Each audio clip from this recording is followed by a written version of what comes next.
Our next topic is nuclear force. अगर दो proton inside the nucleus हो तो इस पे कौन कौन सा फोर्स एक्ट करेगा?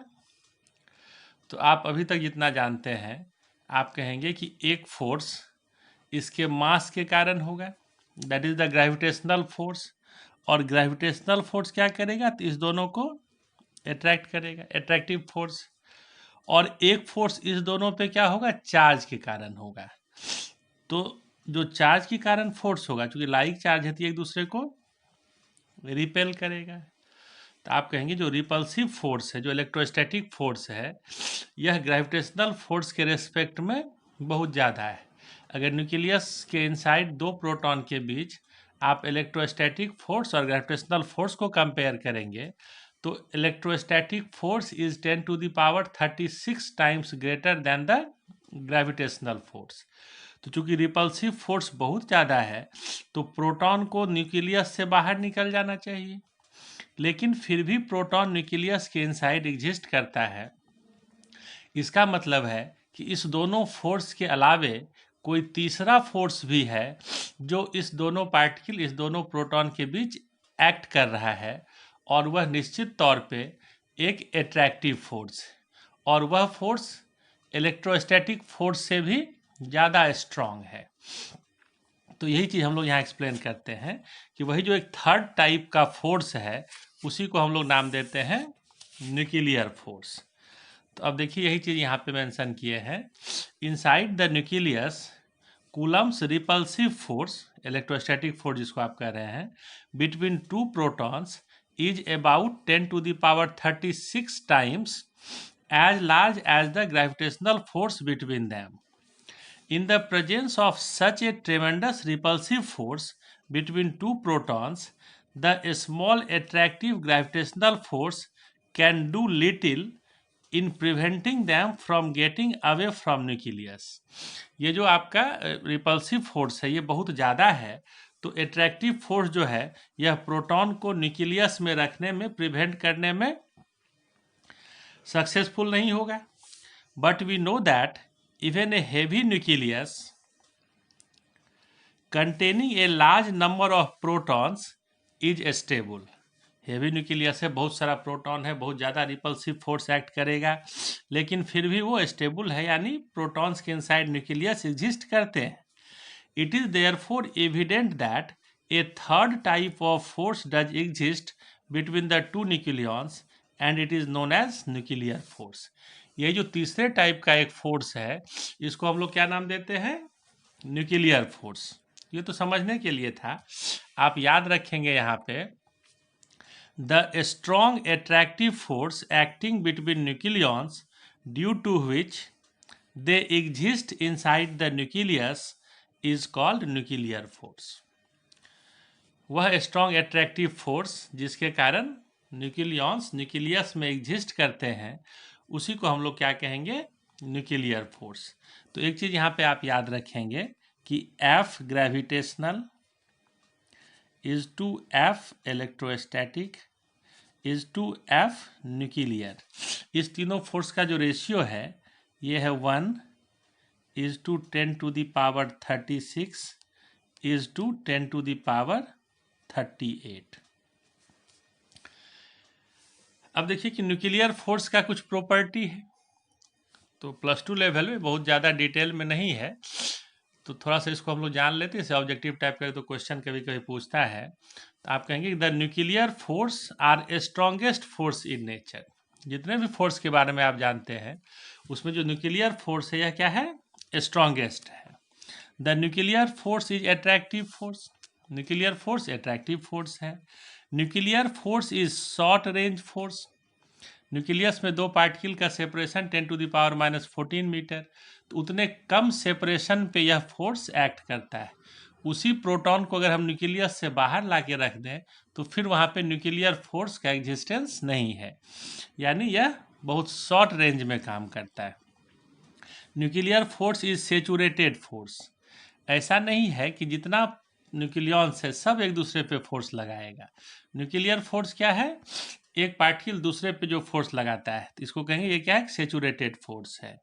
Nuclear force is charge independent. Nuclear force charge पे डिपेंड नहीं करता है। दो प्रोटॉन के बीच भी न्यूक्लियर फोर्स एक्ट करता है, दो न्यूट्रॉन के बीच भी एक्ट करता है, और एक प्रोटॉन और एक न्यूट्रॉन के बीच भी न्यूक्लियर फोर्स एक्ट करता है। The nuclear force is non central force. Nuclear force central force आप कहते हैं जो बॉडी के सेंटर से एक्ट करे। न्यूक्लियर फोर्स दो बॉडी के सेंटर से एक्ट नहीं करता है, तो आप कहेंगे क्या है, नॉन सेंट्रल फोर्स है। और फिर एक बात कहते हैं कि the nuclear force is a strong attractive force but contains A small component of repulsive force. यह एक स्ट्रॉन्ग एट्रैक्टिव फोर्स है, लेकिन यह रिपल्सिव भी हो जाता है। यह कब रिपल्सिव होगा, तो आप कहेंगे कि दो पार्टिकल का सेपरेशन जब एक पर्टिकुलर रेंज से और कम हो जाए तब आप कहेंगे कि यह रिपल्सिव हो जाता है। अगर 0.5 फर्मी के आसपास अगर दो पार्टिकल का सेपरेशन हो या उससे कम हो तब यह nuclear force repulsive nature show करता है। यानी nuclear force short range force है, यह स्मॉल रेंज में एक्ट करता है, ज़्यादा डिस्टेंस पे न्यूक्लियर फोर्स एक्ट नहीं करता है। और अगर उससे कम डिस्टेंस पे हम लाएंगे तब यह क्या हो जाएगा, तब यह रिपल्सिव नेचर शो करेगा। तो ये सब न्यूक्लियर फोर्स का कुछ प्रॉपर्टी है। और इसी में देखिए एक टॉपिक और है, draw a graph showing the variation of potential energy between a pair of nucleon as a function of their separation. तो दो पार्टिकल का सिस्टम का जो एक पोटेंशियल एनर्जी होगा, तो आप जानते हैं कि पोटेंशियल एनर्जी सिस्टम का जब निगेटिव होता है तब वह एट्रैक्टिव होता है, तब उसके बीच लगने वाला फोर्स एट्रैक्टिव, तब वह एक एट्रैक्टिव सिस्टम है। और अगर पोटेंशियल एनर्जी पॉजिटिव हो तो सिस्टम क्या होता है, रिपल्सिव होता है। तो इसमें कह रहा है कि पेयर ऑफ न्यूक्लियन यानी दो न्यूक्लियन के पोटेंशियल एनर्जी का ग्राफ प्लॉट कीजिए, किसके रेस्पेक्ट में, तो देयर सेपरेशन, है ना, यानी दोनों एक दूसरे से के सेपरेशन के रेस्पेक्ट में। तो ये ग्राफ है, ध्यान दीजिएगा, पोटेंशियल एनर्जी इन MeV, और इधर हम लोग सेपरेशन यानी R ले रहे हैं फेम्टोमीटर 10⁻⁻15 मीटर के रेंज में। तो आप कहेंगे कि ये 0, इधर हम ले रहे हैं 100 MeV, इधर -100 MeV। और देखिए कि 1 फेम्टोमीटर, 2 फेम्टोमीटर, 3 और 4 इस तरह से। तो जब इसका ग्राफ हम लोग प्लॉट करते हैं तो ये ग्राफ आपको ऐसे याद रखना है कि ये ग्राफ देखिए इस नेचर का ग्राफ है। तो 4 फेम्टोमीटर के आगे न्यूक्लियर फोर्स एग्जिस्ट नहीं करेगा, तो आप कहेंगे यह जब पोटेंशियल एनर्जी है उस कंडीशन में हो जाएगा 0। और इस रेंज में आप देखिए कि ये इसका मैक्सिमम है। और फिर आप देखिए कि 0.5 से कम पे जब आप जाते हैं तब यह फिर पॉजिटिव हो जाता है। तो जब पोटेंशियल एनर्जी पॉजिटिव होगा तो हम कहेंगे तब यह रिपल्सिव नेचर शो करेगा, जब ये निगेटिव में है तब यह एट्रैक्टिव नेचर शो करता है। इस ग्राफ को आप ऐसे याद रखेंगे, यही क्वेश्चन पूछता है, 2 नंबर का ये अक्सर पूछा जाता है। उसके बाद देखिए अगला टॉपिक है न्यूक्लियर फिजन। न्यूक्लियर फिजन, तो आप कहते हैं, आप एक बार जानते हैं जो हेवी न्यूक्लियस होते हैं उसकी स्टेबिलिटी कम होती है। तो स्टेबिलिटी को गेन करने के लिए हेवी न्यूक्लियस 2 या 2 से अधिक न्यूक्लियस में स्प्लिट कर जाता है, टूट जाता है। इसी प्रोसेस को हम लोग कहते हैं न्यूक्लियर फिजन। न्यूक्लियर फिजन या इसको हम लोग न्यूक्लियर फिजन रिएक्शन कहते हैं। The splitting of a heavy nucleus into 2 और more fragments of comparable masses with an enormous release of energy is called nuclear fission। इस प्रोसेस में क्या होगा, जब हेवी न्यूक्लियस टूटता है और ये कम मास के दो न्यूक्लियस का फॉर्मेशन करता है तो इस प्रोसेस में एक ट्रेमेंडस अमाउंट ऑफ एनर्जी रिलीज होता है। एग्जाम्पल के तौर पे देखिए कि यूरेनियम 23592, जब इस पे आप एक न्यूट्रॉन को बॉम्बार्ड करते हैं तो ये फिर 2 फ्रैगमेंट में टूट जाता है। गौर कीजिएगा, तो यूरेनियम 235 जब एक स्लो मोशन न्यूट्रॉन को आप उस पर बॉम्बार्ड करते हैं तो पहले तो ये बनाता है यूरेनियम 236, और यूरेनियम 235 से भी इसकी स्टेबिलिटी कम होती है। तो ये थोड़ी देर ये वाइब्रेट करके फिर क्या होता है, ये 2 पार्ट में टूट जाता है। तो यूरेनियम जब टूटता है तो आप देखिए एक बनाता है बेरियम 14156, और क्रिप्टन 3692, और फिर 3 न्यूट्रॉन यहाँ से रिलीज होता है, और साथ ही near about 200 mega electron volt energy यहाँ रिलीज होता है। तो जब आप किसी भी न्यूक्लियर रिएक्शन को इस तरह से देखेंगे तो एटॉमिक नंबर और मास नंबर आप देखेंगे कि बैलेंस है। यहाँ देखिए 235 और 1 236, ये 141 प्लस 92 233 और 3 न्यूट्रॉन 236। आप देखिए एटॉमिक नंबर भी 92, ये भी 92, ये बैलेंस रहेगा। और ऐसा जरूरी नहीं है कि ये बेरियम 141 और 90 क्रिप्टन 92 में ही ब्रेक करे, कोई दूसरा भी आप इसका आइसोटोप इसमें ऑब्जर्व कर सकते हैं।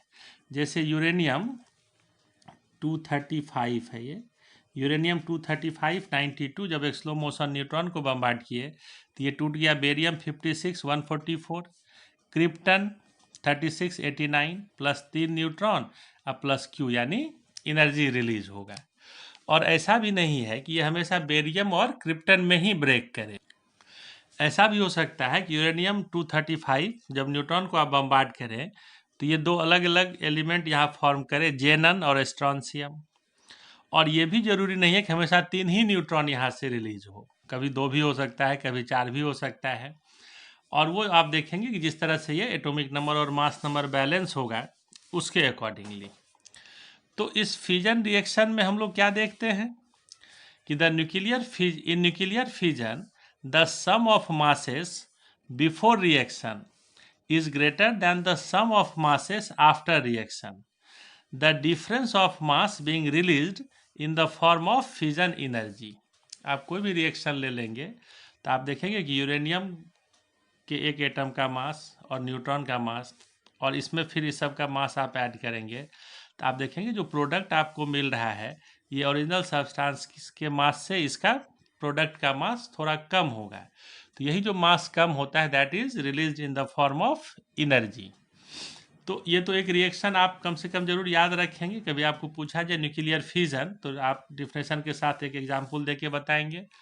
और इस पे क्वेश्चन ऐसा भी आता है कि इस तरह का कोई रिएक्शन आपको दे दिया जाए और फिर कहेगा कि इसमें बताइए कितना एनर्जी रिलीज होगा।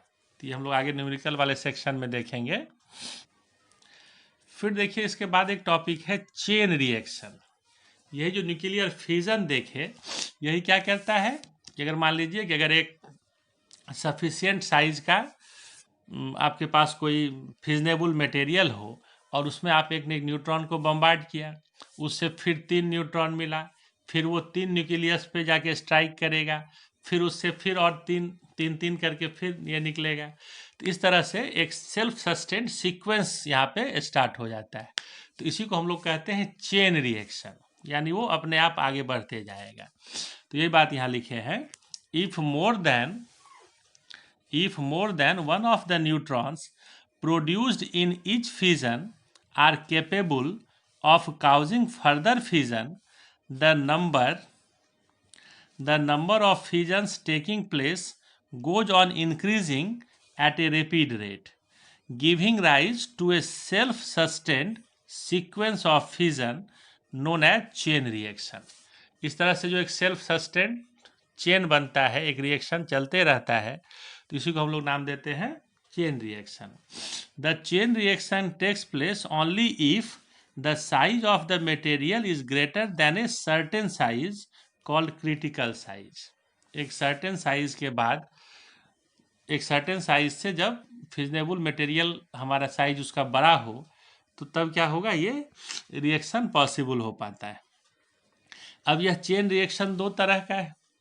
There are 2 types of chain reaction. एक हम लोग कहते हैं अनकंट्रोल्ड चेन रिएक्शन और दूसरा है कंट्रोल्ड चेन रिएक्शन। तो अनकंट्रोल्ड किसको कहेंगे, तो आप कहेंगे कि 1 से 3 न्यूट्रॉन मिला, फिर 3 से 9, फिर 9 से 27।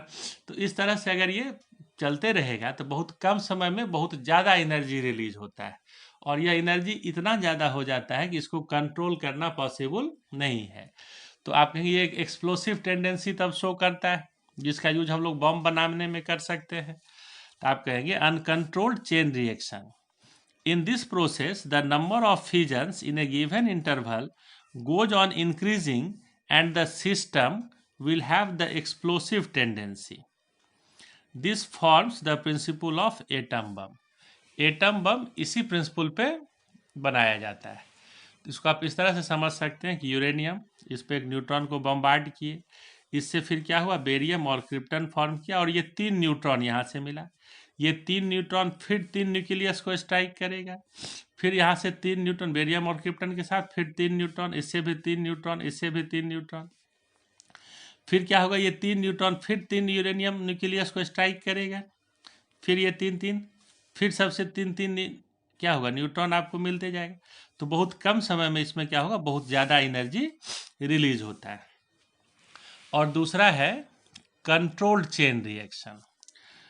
In this process, the number of fissions in a given interval is maintained constant by absorbing a desired number of neutrons. अब देखिए यहाँ से जो 3 न्यूट्रॉन मिला, 3 न्यूट्रॉन यहाँ से मिला, अगर हम यहाँ से 2 न्यूट्रॉन को हटा लें, एब्जॉर्ब कर लें, अब तब एक ही बचा, फिर यूरेनियम, फिर 3 मिलेगा, फिर 2 एब्जॉर्ब कर लेंगे, फिर 1 मिलेगा। तो इस तरह से क्या होगा कि ये जो आपका रिएक्शन है ये कांस्टेंट मेंटेन रहता है। और इसी प्रिंसिपल पे हम लोग न्यूक्लियर रिएक्टर बनाते हैं। This forms the principle of nuclear reactor. इसमें जो एनर्जी मिलता है ये कंट्रोल्ड वे मिलता है, फिर भी बहुत ज़्यादा एनर्जी रहता है, और इसी एनर्जी का यूज करके हम लोग न्यूक्लियर रिएक्टर के थ्रू इलेक्ट्रिसिटी जनरेट करते हैं।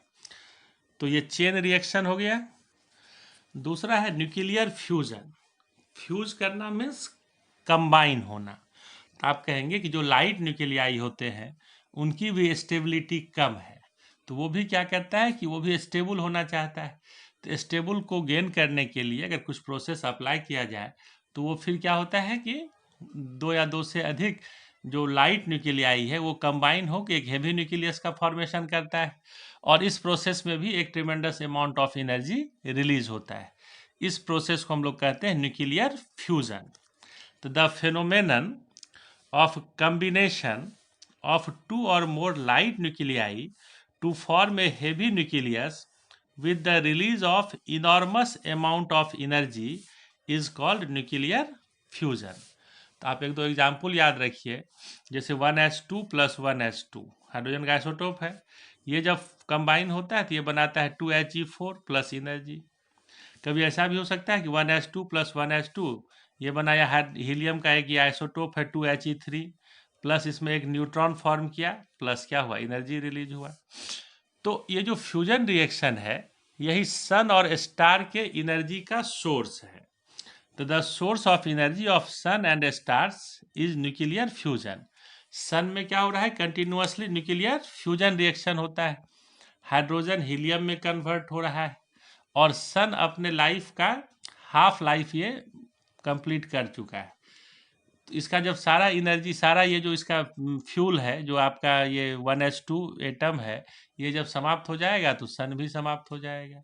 तो अभी हाइड्रोजन हीलियम में कन्वर्ट होता है, फिर हीलियम कंबाइन होगा कार्बन में कन्वर्ट होगा। तो इस तरह से आप कहते हैं कि सन और स्टार के एनर्जी का जो सोर्स है वो क्या है, न्यूक्लियर फ्यूजन है। और इसी प्रिंसिपल पे हम लोग हाइड्रोजन बम को बनाते हैं। The principle of hydrogen bomb is also based on nuclear fusion.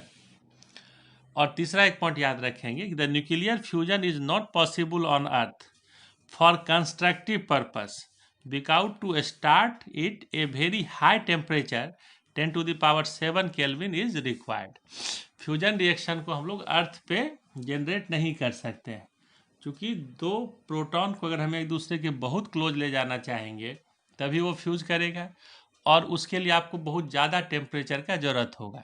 जैसे सन के इंटीरियर का जो टेम्परेचर है 10⁻⁷ केल्विन, और उतने ज़्यादा टेम्परेचर पे आप वर्क नहीं कर सकते हैं, कोई भी कंटेनर वहाँ उतना टेम्परेचर पे सस्टेन नहीं करेगा। तो इस तरह से आप कहते हैं कि ये अर्थ पे कंस्ट्रक्टिव पर्पस से पॉसिबल नहीं है।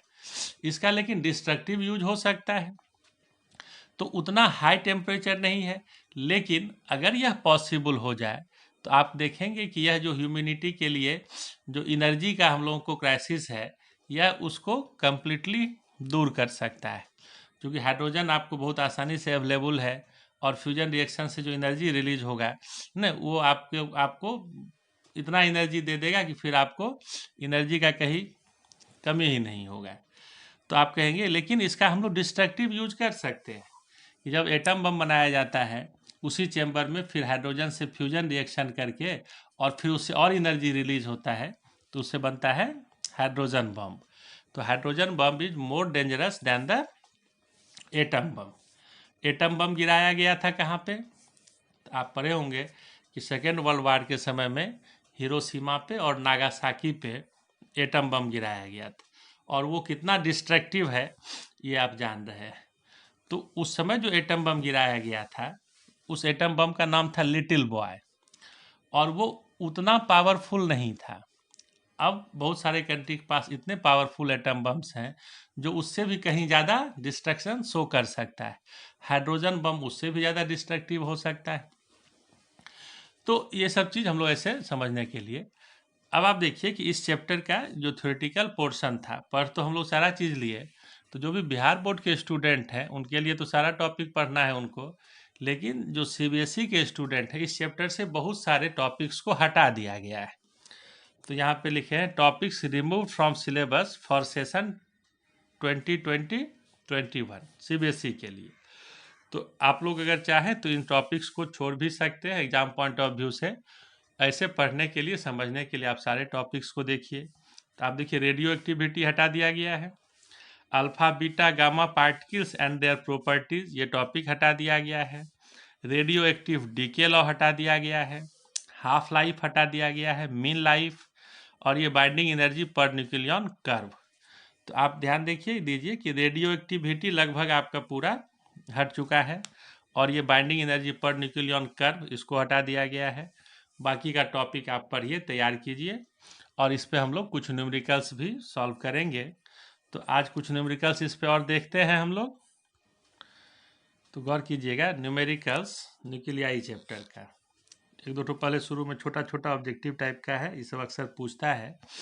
What is the nuclear radius of an element having mass number 125? अगर कोई एलिमेंट है उसका मास नंबर कितना है 125 है, तो उसके न्यूक्लियस का साइज क्या होगा, उसका रेडियस क्या होगा? तो आप एक फार्मूला देखे थे, R equal to R not A to the power 1/3। R not का वैल्यू 1.2 इंटू 10⁻⁻15 मीटर। आपको मास नंबर दिया हुआ है 125, इसका पावर 1/3। 125 का पावर 1/3 करेंगे तो क्या मिलेगा 5। 5 इंटू 1.2 यानी 6 इंटू 10⁻⁻15 मीटर। तो कोई भी आपको न्यूक्लियस का अगर मास नंबर मालूम हो तो आप उसका रेडियस निकाल सकते हैं, वॉल्यूम निकाल सकते हैं, सरफेस एरिया निकाल सकते हैं। दूसरा देखिए क्वेश्चन है, what is the ratio of nuclear densities of the two nuclei having mass numbers in the ratio 1:9? दो न्यूक्लियस है उसके मास नंबर का रेशियो कितना है 1:9। अब कहता है कि डेंसिटी का आप रेशियो बताइए। तो आप इतना जानते हैं कि न्यूक्लियस का जो डेंसिटी है 2.37 इंटू 10⁻17 kg पर मीटर क्यूब। ये सारे न्यूक्लियस के लिए जितना भी न्यूक्लियस है सबका डेंसिटी सेम है, हम लोग उस दिन डिस्कस किए थे। तो आपको मास नंबर का कुछ भी रेशियो दे दे, कोई भी मास नंबर दे दे, तो आप कहेंगे डेंसिटी सबका एक ही होगा और जब रेशियो पूछ रहा है क्या बताएंगे 1:1।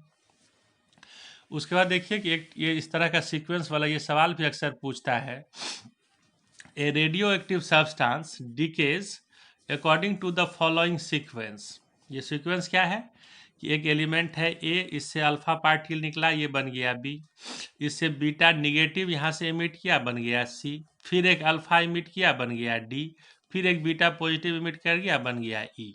ये सीक्वेंस दिया हुआ है। अब कह रहा है कि if the mass number and atomic number of E are 176 and 71 respectively, what is the atomic number and mass number of A? तो अब ध्यान दीजिए इसको कैसे सॉल्व करेंगे। इसमें थोड़ा उल्टा है कि आपको ई का दिया हुआ है, तो ई का कितना दिया हुआ है एटॉमिक नंबर 71 और मास नंबर कितना है, मास नंबर है 176। अब देखिए डी से एक बीटा प्लस निकला, तो मास नंबर चूंकि अनचेंज रहता है तो डी का भी मास नंबर कितना होगा 176। और इसमें आप देखिए कि एटॉमिक नंबर इसमें 1 डिक्रीज करता है, तो आप कहेंगे ये 72 होगा। तब आपका एक डिक्रीज करके कितना हो गया, 71 हो गया। अब देखिए कि C से जब अल्फा निकला तो ये बना D, तो अल्फा पार्टिकल के निकलने से एटॉमिक नंबर 2 यूनिट कम होता है, तो निश्चित तौर पे इसका 74 होगा, 2 कम होकर 72 हुआ। और मास नंबर 4 यूनिट कम होता है, तो इसका आप कितना कहेंगे, 180, 4 कम होके 176 हो गया। अब देखिए बी से निकला बीटा तो बना सी, तो मास नंबर कहता है कि अनचेंज्ड है, तो 180 ही रहेगा। और एटॉमिक नंबर इसमें 1 इंक्रीज करता है, इसका मतलब ये कितना होगा, 73, इंक्रीज होके 74 हो गया।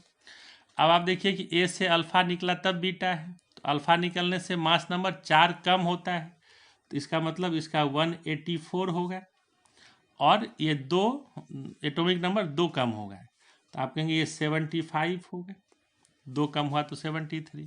तो आप कहेंगे कि आप देखिए ए से अल्फा निकला, एटॉमिक नंबर 2 कम हुआ, मास नंबर 4 कम हुआ। इससे बीटा निकला, atomic number mass number unchanged रहा, एटॉमिक नंबर 1 इंक्रीज कर गया। फिर अल्फा निकला, तो इससे देखिए 4 ये क्या हो गया, कम हो गया, और एटॉमिक नंबर 2 यूनिट कम हो गया। फिर बीटा निकला तो मास नंबर अनचेंज रहा, एटॉमिक नंबर 1 कम हो गया। तो इस तरह से हम लोग सीक्वेंस पे बैठाते हैं, और आप कहेंगे कि ए का आपको पूछ रहा है, तो ए का एटॉमिक नंबर कितना हुआ, 75, और मास नंबर कितना हुआ, तो आप कहेंगे 184। यही आंसर हो गया। इस टाइप का क्वेश्चन पूछा जाता है बराबर ऑब्जेक्टिव में। फिर देखिए क्वेश्चन है, calculate the binding energy per nucleon of Ca2040 nucleus. Calcium का बाइंडिंग एनर्जी पर न्यूक्लियन आपको पूछ रहा है, और इसमें देखिए कुछ डाटा दिया हुआ है। Mass of calcium 2040 atom 39.962589 U, mass of neutron 1.008665 U atomic mass unit, और मास ऑफ प्रोटॉन 1.007825 U। ऐसे हम लोग उस दिन पढ़े थे 1.00727, लेकिन जो दिया हुआ रहता है क्वेश्चन में हम लोग वही यूज करेंगे। तो आपको अगर बाइंडिंग एनर्जी पर न्यूक्लियन निकालना हो तो हम लोग सबसे पहले क्या निकालेंगे, मास डिफेक्ट। मास डिफेक्ट का क्या फॉर्मूला था, ZMP plus A minus ZMN minus mass of atom. तो Z इसका कितना है, कैल्शियम 2040 एटॉमिक नंबर 20 है, तो आप कहेंगे Z हो गया 20, मास ऑफ प्रोटॉन रखे A माइनस Z 40 माइनस 20 यानी 20, मास ऑफ न्यूट्रॉन रखे, अब माइनस एटम का मास। तो इस दोनों में देखो चूंकि 20 है तो ये कॉमन आ गया, ये प्रोटॉन का मास प्लस न्यूट्रॉन का मास, अब माइनस ये, तो 20 इस दोनों को सम कीजिए तो आ रहा है 2.016490, अब माइनस 39.962589। तो अब आगे देखिए, इसको मल्टीप्लाई कीजिए तो आ रहा है 40.329800, अब माइनस ये वाला वैल्यू है ही, इसको आप माइनस कीजिए तो ये आपको मिलेगा 0.367211 U, ये एटॉमिक मास यूनिट। तो अगर सिर्फ मास डिफेक्ट पूछता तो हम यहाँ तक निकाल देते। अब पूछ रहा है फिर इसमें बाइंडिंग एनर्जी, तो बाइंडिंग एनर्जी कैसे निकालते हैं, अगर ये एटॉमिक मास यूनिट में है तो हम लोग इसीलिए ये एक टॉपिक देखे थे, एनर्जी इक्विवेलेंस ऑफ 1 AMU। तो 1 एटॉमिक मास यूनिट को एनर्जी में कन्वर्ट करते हैं, 931.5 MeV एनर्जी रिलीज होता है। तो इतना मास अगर एनर्जी में कन्वर्ट होगा तो इससे मल्टीप्लाई कर दिए, इसको मल्टीप्लाई कीजिए तो ये हो जाएगा 342.05 MeV, ये हो गया बाइंडिंग एनर्जी। अब आपको कह रहा है कि बाइंडिंग एनर्जी पर न्यूक्लियन निकालिए, तो बाइंडिंग एनर्जी पर न्यूक्लियन क्या हो जाएगा, binding energy by mass number, mass number इसका है 40, इसको डिवाइड कीजिए तो 8.55 MeV। तो अब देखो ये टॉपिक ऐसे इस टाइप का क्वेश्चन अगर आपको पूछता है तो ये तो बहुत आसान है, इसमें कोई दिक्कत नहीं है, लेकिन कैलकुलेशन थोड़ा ज़्यादा होता है। ये 2 नंबर का इस टाइप का क्वेश्चन आता है कि कोई भी आपको न्यूक्लियस दे देगा, कहेगा इसका बाइंडिंग एनर्जी पर न्यूक्लियन निकालिए। तो इस प्रोसेस को समझना है, थोड़ा कैलकुलेशन है, लेकिन हम लोग इसको इस तरह से निकाल सकते हैं। तो ये कुछ न्यूमेरिकल हम लोग आज देखे, इसी में फिर अगले क्लास में कुछ और न्यूमेरिकल्स देखेंगे, तब ये चैप्टर हम लोगों का समाप्त हो जाएगा। तो आज के लिए हम लोग इतना ही रहने दें। Thank you.